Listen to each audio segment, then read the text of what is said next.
Nung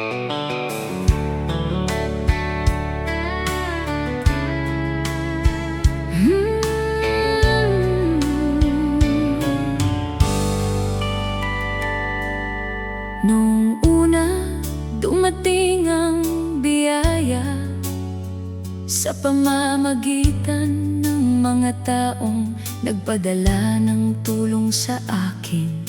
Kaya hindi ako kinapos o naubusan ng pambili ng pangangailangan sa araw-araw. May dayuhan na nagpahayag ng hangarin makapagpakasal tayo upang ang kanyang pensyon ay mapunta sa atin, lalo na para sa kapakanan ng ating mga anak, pati na rin sa anak ng aking kapatid na babae. Buong pag-asa kong naghintay, ngunit habang tumatagal ay tila napakahaba na ng panahong lumipas. At ilang beses ko man siyang tanungin kung itutuloy pa ba ang plano niyang umuwi at magpakasal. Hindi niya kailanman sinasagot ang aking mga tanong.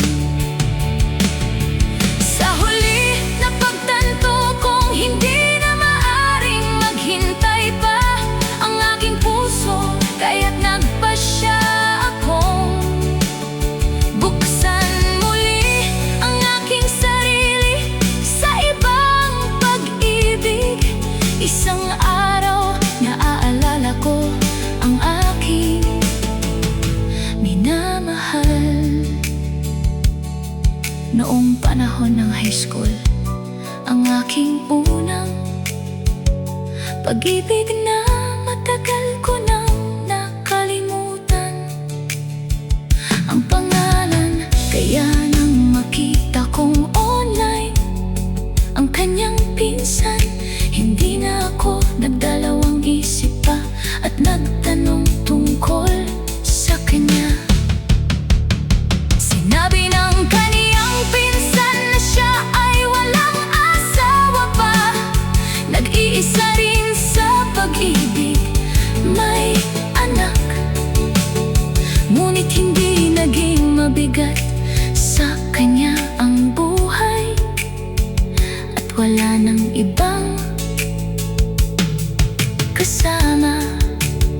Agad ko siyang kinamusta at kinausap, at mula sa simpleng pagbati at pag-alala sa nakaraan, unti-unting nabuo ang ating samahan, na ngayon ay nagbibigay sa akin ng ligaya at pag-asa na aking matagal nang hinahanap.